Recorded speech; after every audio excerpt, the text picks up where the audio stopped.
O ex-presidente dos Estados Unidos, Donald Trump, afirma que o indiciamento é uma tentativa da justiça americana de interferir nas eleições do ano que vem. No primeiro evento de campanha, após ter se tornado réu, Donald Trump negou as acusações que recebeu na última quinta-feira e classificou o processo aberto contra ele como uma piada.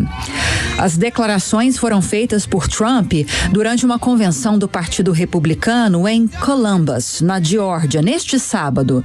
O primeiro ex-presidente americano a se tornar réu criminal disse que o processo foi utilizado pelo Departamento de Justiça para tentar interferir nas eleições do ano que vem e chamou as acusações de ridículas e sem embasamento.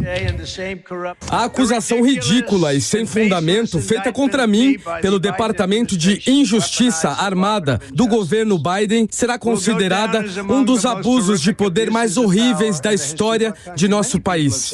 Muitas pessoas disseram isso, até mesmo os democratas.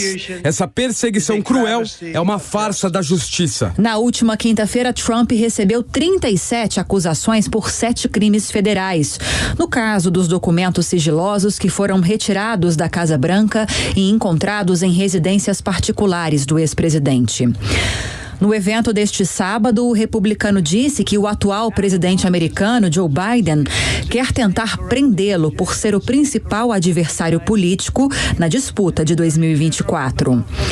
Apesar de Trump ter afirmado que está à frente nas pesquisas de intenção de voto, os levantamentos mais recentes apontam para uma leve vantagem de Biden, com 45% de apoio, contra 43% do antecessor. Trump deve comparecer ao tribunal em Miami para depor sobre esse caso pela primeira vez na próxima terça-feira, um dia antes de completar 77 anos. Professor Carlo Cauti, que tem especialidade aí nessa questão de relações internacionais, é claro que eu quero ouvi-lo a respeito disso, porque tecnicamente falando, esses indiciamentos não representam um impedimento legal para que Donald Trump continue nessa caminhada rumo às eleições de 2024. Que ele continue concorrendo ou buscando essa vaga na presidência dos Estados Unidos a partir do ano que vem. Só que alguns ingredientes políticos vão se juntando a esse fato com o passar do tempo até as eleições do ano que vem e que talvez politicamente podem representar uma ameaça a ele. Por exemplo, quero te ouvir sobre isso. Mike Pence se apresentou oficialmente esta semana, ex-aliado de Donald Trump, ex-vice-presidente dos Estados Unidos, com as mesmas bandeiras conservadoras do antigo aliado e com fortes críticas em relação à invasão do Capitólio em 2021, uma invasão essa que ainda tem um certo viés ou uma certa relação, pelo menos de acordo com as investigações, com o ex-presidente Donald Trump.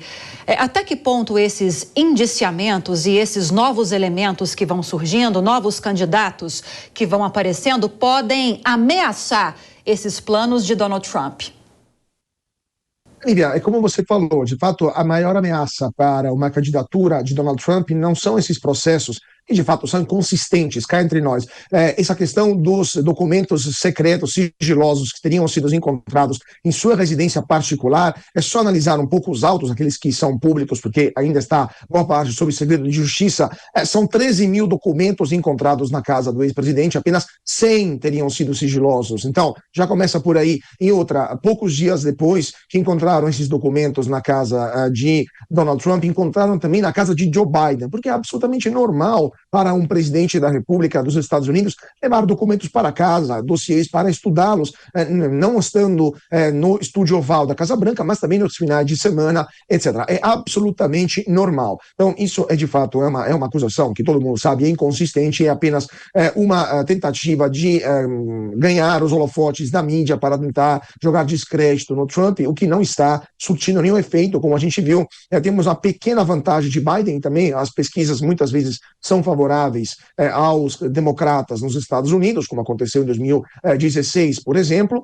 Então, de fato, isso não é nenhum tipo de ameaça para Trump, ao menos que não se chegue a uma condenação repentina, muito rápida, que seria também uma questão, se tornaria uma questão política além de jurídica, porque forçaria o tempo da justiça apenas para colocar Trump tecnicamente fora dos jogos.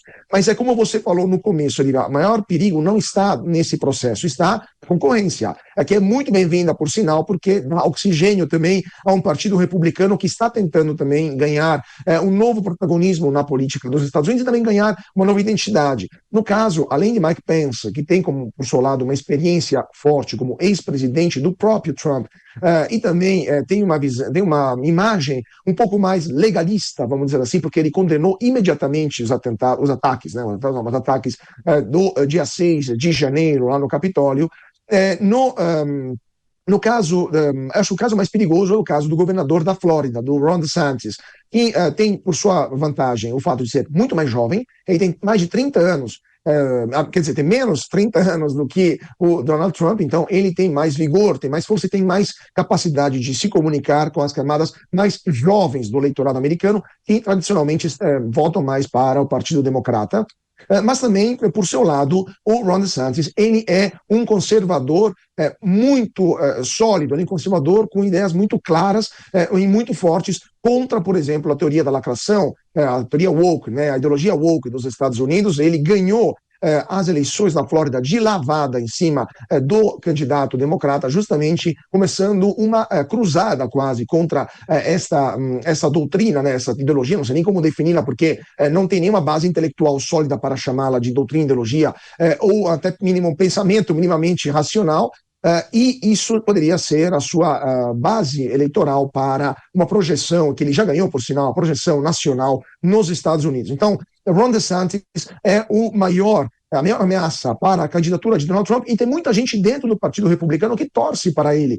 Mesmo pessoas que têm uma visão um pouco menos conservadora, né, uma visão mais de centro, torcem para Ron DeSantis, porque ele, de fato, normalizaria, em alguns aspectos, a vida dentro do Partido Republicano e também, provavelmente, dentro da política dos Estados Unidos, até porque não daria mais a desculpa para parte da imprensa americana, por exemplo, parte do establishment americanos, de atacar o Trump por ser o Trump, né? De não permitir, de não aceitar, de não considerar legítima uma vitória possível do Trump pelo fato de ser o Trump.